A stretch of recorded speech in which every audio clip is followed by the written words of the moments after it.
I titled my message, Would It Be Okay With You If Things Got Better? Okay. And my title was inspired by a chapter in Eliza Bloom Robinson's book called Falling into Ease, Release the Struggle and Create the Life That You Love. She has a chapter called Would It Be All Right With You If Things Got Easier?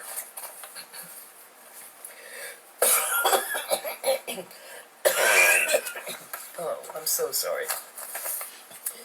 This is kind of tough here. Anyway, recently I was thinking about all the challenges that we're all experiencing, personally and collectively, in this country.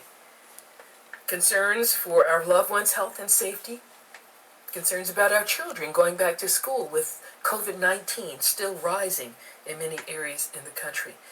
Environmental changes. We have seen fires, horrible fires, floods and storms around the country. Economical concerns. As I mentioned before, we have hungry, out of work, and homeless Americans. You know, that's something you usually think of that happens in a third world country. But it's happening right here in America.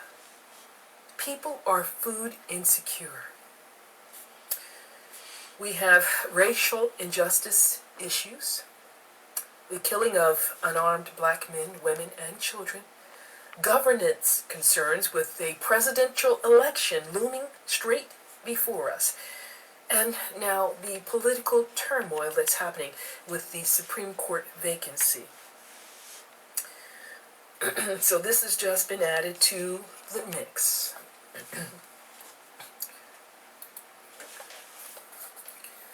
We have such a mess to clean up and to heal from that it's hard to choose any one focal point for our sustained efforts because things are all over the place. I found myself humanly thinking, what else could possibly go wrong now in this country? And how can it get any worse for us?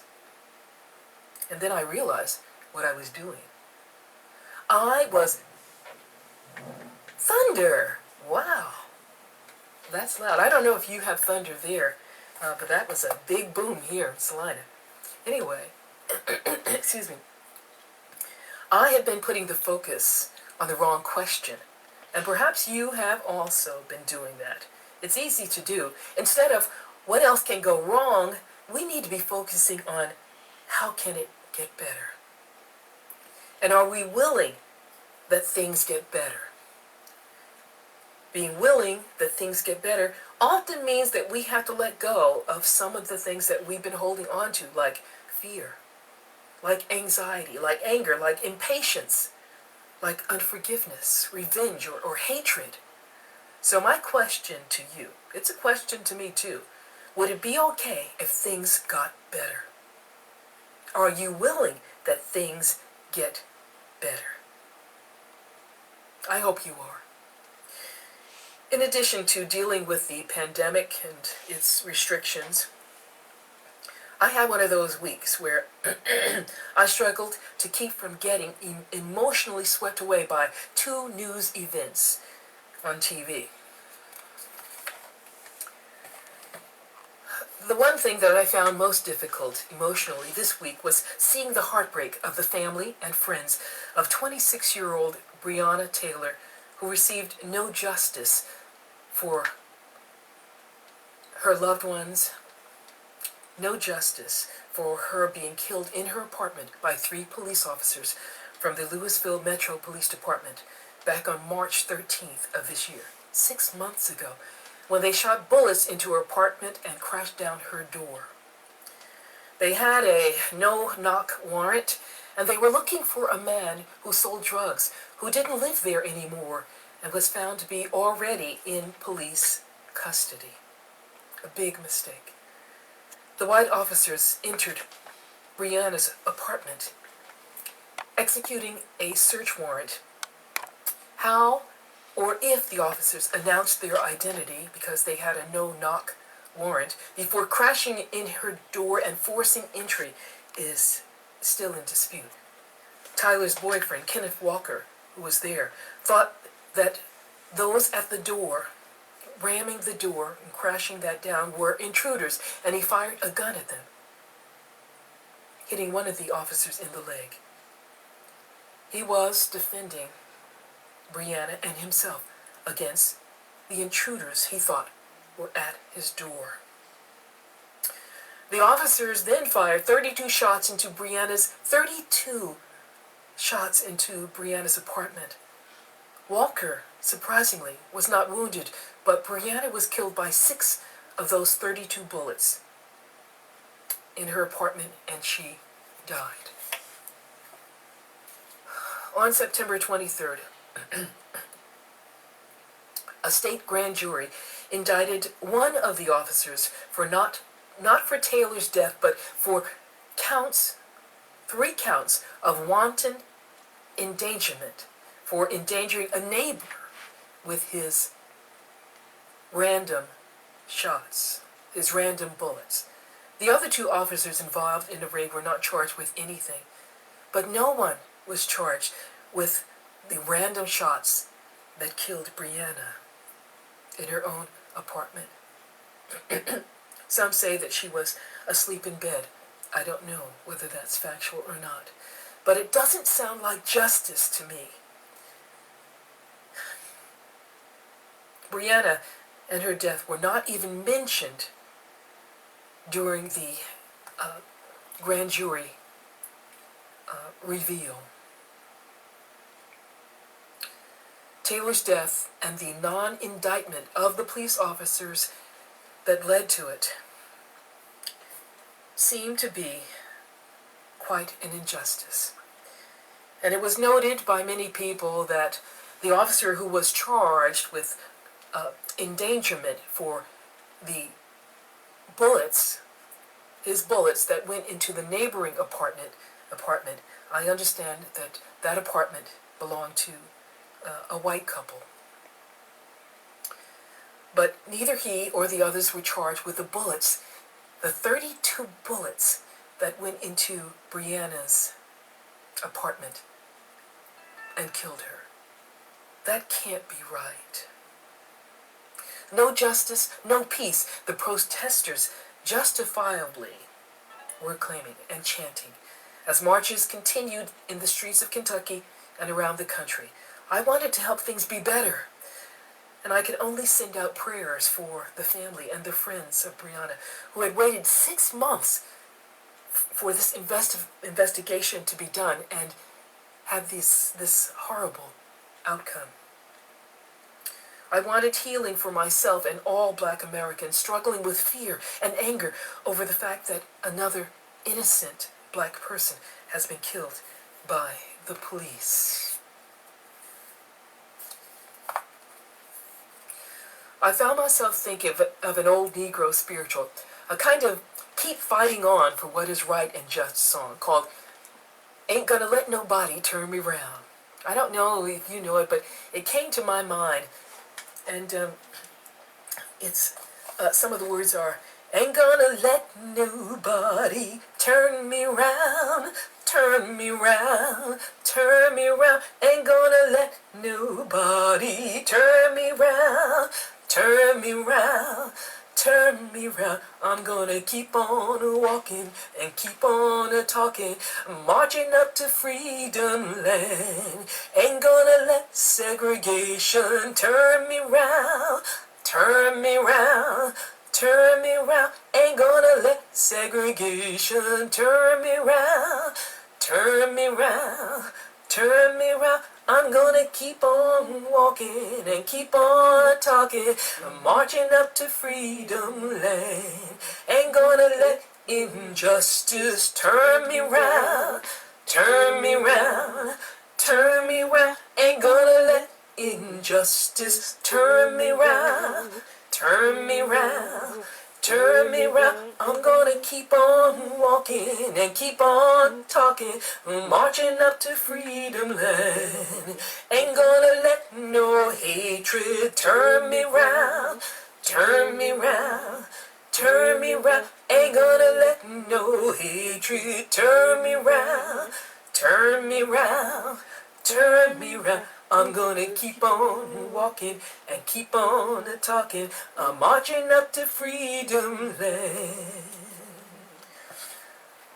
I don't know. That song made me feel better because it reminded me of the strength, the courage, and the resilience of Black Americans, brown Americans, immigrants, all of those who are feeling encumbered and besieged by the systemic racism we have right here in our country. It's a different kind of racism. It's not overt like you can't sit at the counter at the Walmart, okay, as it was in those days. You can't drink out of this fountain. It's a lot more subtle. It's a lot more interior. It's a lot more difficult to put a handle around and to make changes in. But we have to do it. We need to do it. We're being called to do it. It has always surprised me that the so-called religious right that cares so much about the unborn children don't seem to be making any noise at all about all the innocent lives being taken. Lives of individuals who are unarmed and non-threatening, and yet they are still being choked. They're still being shot in the back. They're still being shot in their sleep, as they sleep in their apartments. I remember the white female cop who went in and shot a black man who was in his own apartment. She mistakenly thought it was her apartment. I have no clue as to why she felt the need to shoot and kill this person. Okay? Maybe you do, but I don't think that that is justice here. So we have a lot of work to do, all of us together. Because all of these things give the message that black lives do not matter. And we know that they do. It is just really strange to me because we didn't create the color of our skin. God gave us the color of our skin.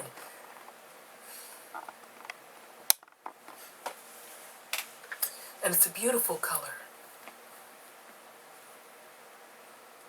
It should be celebrated and uplifted and treasured. Another tough emotional experience for me this week was seeing the funeral of Chief Justice Ruth Bader Ginsburg. It was difficult to say farewell to her this last time. She had the honor of being the first woman to be able to lie in state at the Capitol because of all that she has done. She has fought for the rights of women, of minorities. Okay? She has fought for the rights of men and any oppressed people. She was a she was a beautiful soul. And at her funeral, a female rabbi gave the message and sang a Hebrew song, and it was beautiful. A Hebrew song that was based on Psalm 118, verse 5, which reads, "Out of my distress I called on the Lord, and the Lord answered me and set me free." How fitting for these anxious days for all of us. The idea that all we need to do is call on the Lord. That's another word for the Christ in us. It's an old word, the Lord. Some people have difficulty with that word, but you know, it's part of my upbringing in the Baptist church, Lord, okay? And it means the same to me as that presence of God within, or the Christ, we call it, within. All we need to do is call upon this presence, okay? Open our mind and heart to its activity, and we can experience the peace that passes all understanding. The peace that outwardly makes no sense in all the chaos going on in the world around us. But nonetheless, it is the peace that the Christ can give us. Don't we all feel the need to know that this presence is working within us and in the midst of all of our trials and tribulations? and that it is the only presence and power which is for good, working for good. Charles Fillmore, co-founder of Unity, wrote that salvation is our conscious awareness of our oneness with God. The presence of God in us, in unity, we call that the Christ. When we are in touch with this Christ presence in us, we are freed from the emotions which block our healing. We are freed from the emotions that create our human limitations. The truth does indeed make us free, healed and whole again and again as we remember to pull back our attachment to the negative things going on in our lives and around us, and to give that time and attention to that presence which can guide us and direct us and uplift us and heal us and move us forward, showing us what we need to do to help things be better in our lives, in the lives of our loved ones, in our community, in our country, in our world. There are always times when we are able to sit down at the Lord's table, to sit down with God. For God has always prepared this table for us. And when I was thinking about this, I thought about this idea of sitting down at the table with God, sharing from my heart all the things that were troubling me, bothering me, okay, and being nourished by that presence, that divine love enfolding me, uplifting me, healing me. It can do that for you as well. I love the idea of sitting down at the table with God. And that's a part of the 23rd Psalm. And so I'd like to share with you a spiritual interpretation or metaphysical interpretation of the 23rd Psalm. It's one of my favorites, and probably is the second most well-known and loved passage in the Bible, besides the Lord's Prayer. I found it incredibly healing recently than to reread Psalm 23 and to reflect on the inner meaning that it has for me. This is the 23rd Psalm. The Lord is my shepherd, I shall not want. He invites me to lie down in green pastures. He leads me beside still waters.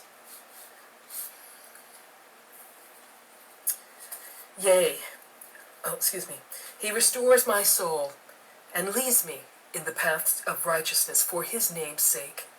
Yea, though I walk through the valley of the shadow of death, I will fear no evil, for thou art with me. Thy rod and thy staff, they comfort me. Thou preparest a table before me in the presence of mine enemies. Thou anointest my head with oil, my cup runneth over. Surely goodness and mercy shall follow me all the days of my life, and I will dwell in the house of the Lord forever. Isn't that a beautiful, beautiful song by David?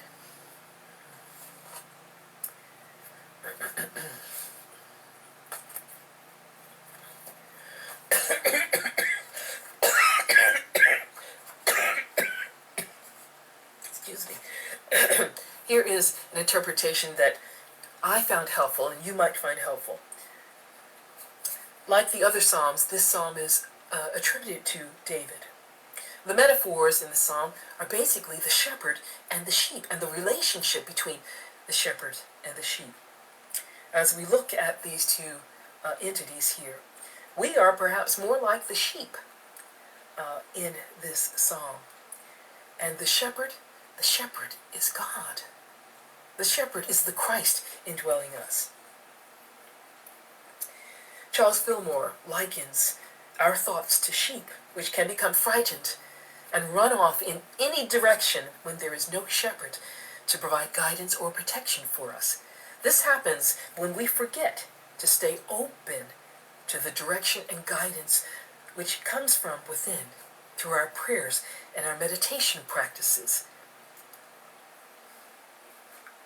Emmett Fox suggested that when we are troubled, that we stop thinking about the problem and think of the greatness of God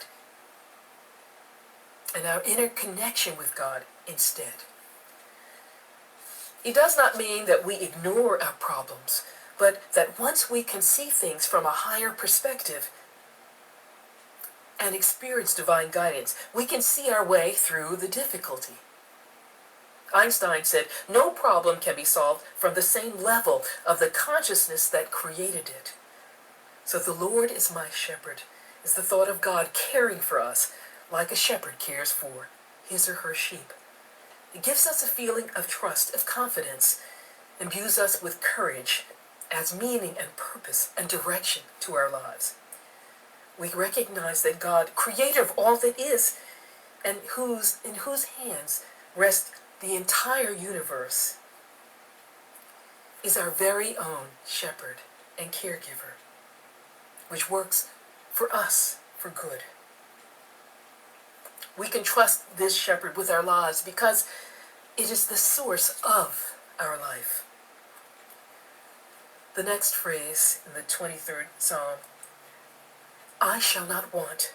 And these words, of course, speak to the absolute care and provision that God has for us.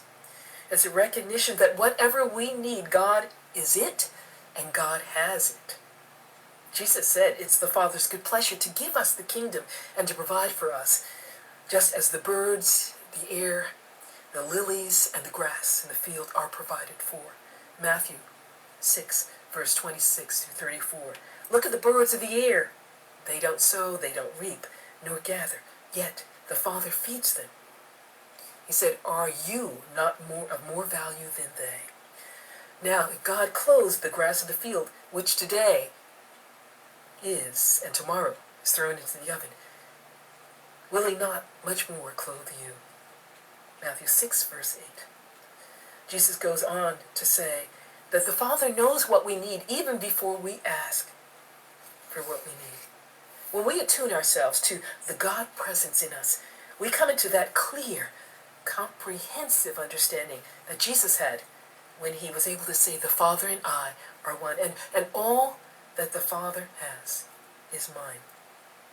I love the next image words of this psalm. He invites me to lie down in green pastures and leads me beside still waters.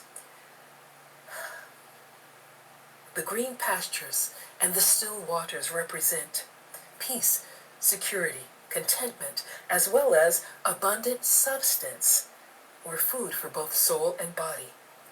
Basically, it is whatever we need to live a life that is full of love, of peace, of joy, of wholeness, and prosperity. The green color means, like in green fields, ripe, harvest, ripe for picking. Green means growing, vibrant, full of life.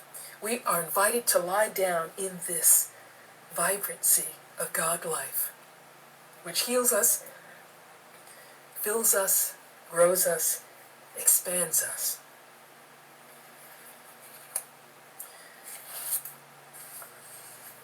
When we know that our need or desire is fulfilled in divine love, divine order, and divine timing, we can let go of being so anxious. When in our consciousness, we can grasp the idea that the fulfillment of our desire is already accomplished spiritually, we can relax and let go. We can have a season of rest in green pastures beside still waters. The waters represent our emotions, so still waters mean that our emotions are calm. And we are resting from the tension and strain of dealing with our human issues. We can instead deal with them from a calm, centered space. And the next passage, he restores my soul and guides me in paths of righteousness for his name's sake.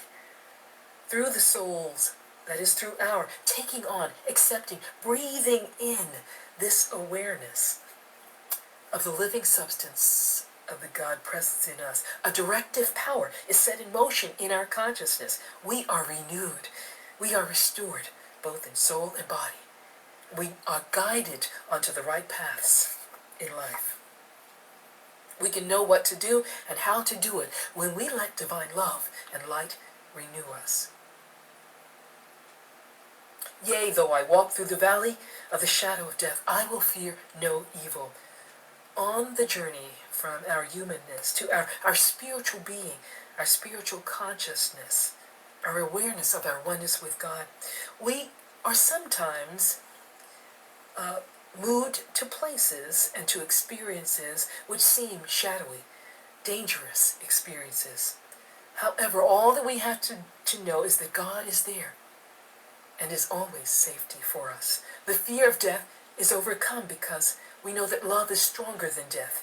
And we know that with God as love in our own heart, there is no fear of death. Nor is there fear of losing cherished people through death, because we know that life is eternal. There is grief, there is loss, there is pain for the loss, but not fear. And then why is it necessary to know that the shepherd's rod and staff comfort us? Because the rod and the staff are symbolic of God's constant care and protection. The shepherd often uses these things to ward off the predators of the sheep. The prepared table in the presence of our enemies. Our enemies can thought to be obstacles and circumstances which give us pause for reflection. Those things that challenge us can be considered our enemies. They are at the table with us because they are within us.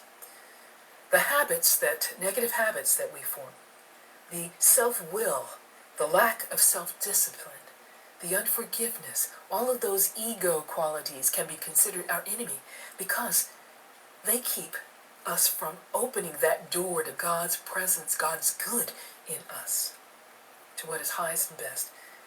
You anoint my head with oil, my cup runs over. The table of abundance is always spread. What we need is always available to us if we're willing to receive it. The oil of love is constantly poured out in blessings to us. The cup of living water is full to overflowing. And I see I'm going beyond my time here. Surely goodness and mercy follows us all the days of our lives when we cultivate this awareness of our oneness with God in prayer and meditation. And we dwell in the house of the Lord forever. But then we shall consciously know that. And now let's take a few moments to reflect on this Lord's Prayer. What it might mean to us as we move forward in life and are challenged by many things, many experiences. Breathe in. The Lord is my shepherd. I shall not want. This presence of God in me invites me to lie down in green pastures and leads me beside still waters where I may drink and be filled. My soul is restored, and I am led in the paths of righteousness and blessings. Even though I may walk through the valley of the shadow of death, I will fear no evil, because I know that this presence for good is with me. The rod and staff of God comfort me. And this presence prepares for me a table in the presence of my enemies. My head is anointed with special oil, sacred oil, and my cup runs over. Surely goodness and mercy shall follow me all the days of my life. And I dwell in the house of the Lord forever. Amen. God bless you.